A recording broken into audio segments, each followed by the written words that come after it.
ఇటు హైదరాబాద్ శివారులోని బాచుపల్లిలో ట్రావెల్ బ్యాగ్లో మహిళ మృతదేహం కేసును పోలీసులు ఛేదించారు. సీసీ కెమెరాల ఆధారంగా నిందితుడిని గుర్తించిన పోలీసులు మృతదేహాన్ని నేపాల్కు చెందిన యువతిగా గుర్తించారు.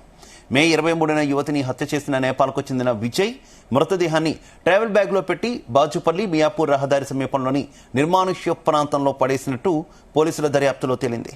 కేపీహెచ్పీలో నిందితుడు సూట్ కేసు కొనుగోలు చేసినట్టు పోలీసులు ఆధారాలు సేకరించారు.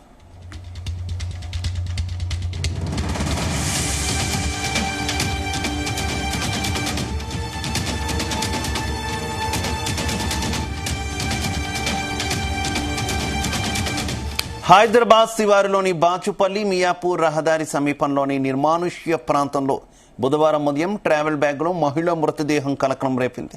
బాచుపల్లి రెడ్డీస్ ల్యాబొరేటరీస్ కంపెనీ పక్కన Vijayadurga owners association colony layout ఉంది. అందులో నివాసాలు లేకపోవడంతో ఆ ప్రాంతమంతా నిర్మానుష్యంగా ఉంటుంది. ఇక్కడ 2 రోజులుగా దుర్వాసన వస్తుండడాన్ని వాహనదారులు గుర్తించారు.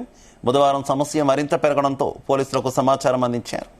పోలీసులు వచ్చి ట్రావెల్ బ్యాగ్ను తెరిచి చూడగా 25 నుంచి 35 ఏళ్ల మధ్య వయసున్న మహిళ మృతదేహం కనిపించింది. మెడలో మంచానికి ఉపయోగించే నవ్వారు ఉండడాన్ని గమనించి ఆమెను హత్య చేసి ఉంటారని, ఎక్కడో వేరే ప్రదేశంలో హతమార్చి ఇక్కడికి తీసుకొచ్చి పడేసి ఉంటారని భావించారు. ఒంటిపై ఎరుపు రంగు పంజాబీ దుస్తులు, చేతికి మట్టి గాజులు ఉన్నాయి. మృతదేహం తీరును బట్టి వారం నుంచి 10 రోజుల క్రితం చనిపోయినట్టు నిర్ధారించారు. ఈ సంఘటన స్థానికంగా కలకలం సృష్టించడంతో పోలీసులు 4 బృందాలతో దర్యాప్తు ప్రారంభించారు. సీసీ కెమెరాల ఆధారంగా నిందితుడిని గుర్తించారు.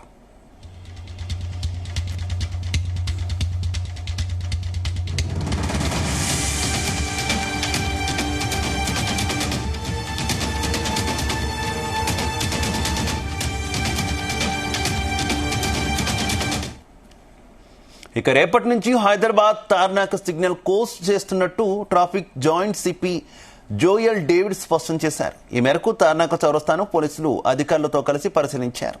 అనంతరం ఆయన మీడియాతో మాట్లాడారు. పలు ట్రాఫిక్ సమస్యల కారణంగా ప్రజల ఇబ్బందులను, వాహనదారుల సమస్యలను దృష్టిలో పెట్టుకుని తాత్కాలికంగా సిగ్నల్ క్లోజ్ చేస్తున్నట్టు తెలిపారు. జీహెచ్ఎంసీ అధికారులతో రోడ్డు వెడల్పుకు సంబంధించి మాట్లాడి తదుపరి నిర్ణయం తీసుకుంటామని చెప్పారు.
తార్నాక జంక్షన్లో ఈ ఫ్లైఓవర్ వచ్చిన తర్వాత సిగ్నల్స్ పెట్టేసి లాలపేట నుంచి యూనివర్సిటీ వెళ్ళేది స్ట్రైట్ పంపాలని ప్రజల తరపు నుంచి కూడా రిక్వెస్ట్ ఉండే.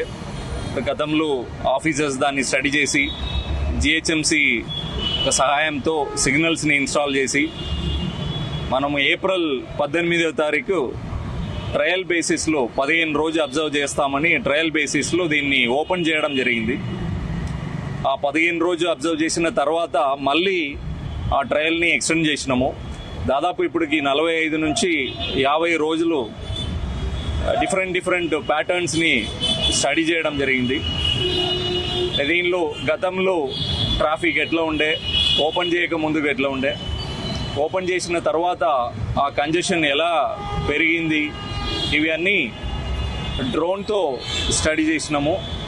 తర్వాత ఆర్కాడిసిన్ ఒక కంపెనీతో సిమ్యులేషన్ స్టడీ చేయడం జరిగింది. అలాగే గూగుల్ వారు డేటా తీసుకొని ఈ ప్రయత్నం చేయక ముందుకు టైమింగ్ ఎట్లా ఉండే, ఇప్పుడు టైమింగ్ ఎట్లా ఉంది అన్నది గూగుల్ డేటా కూడా తీసుకొని దాన్ని అనలైజ్ చేయడం జరిగింది. ప్రజలు ఇక్కడ కమ్యూటర్స్ ఒక ఫీడ్బ్యాక్స్ కూడా తీసుకోవడం జరిగింది. అలాగే మా సోషల్ మీడియా ప్లాట్ఫామ్స్లో మాకు వచ్చే ఫిర్యాదు ఇవన్నీ అనలైజ్ చేయడం జరిగింది. దీనిలో కంజెషన్ చాలా పెరిగింది.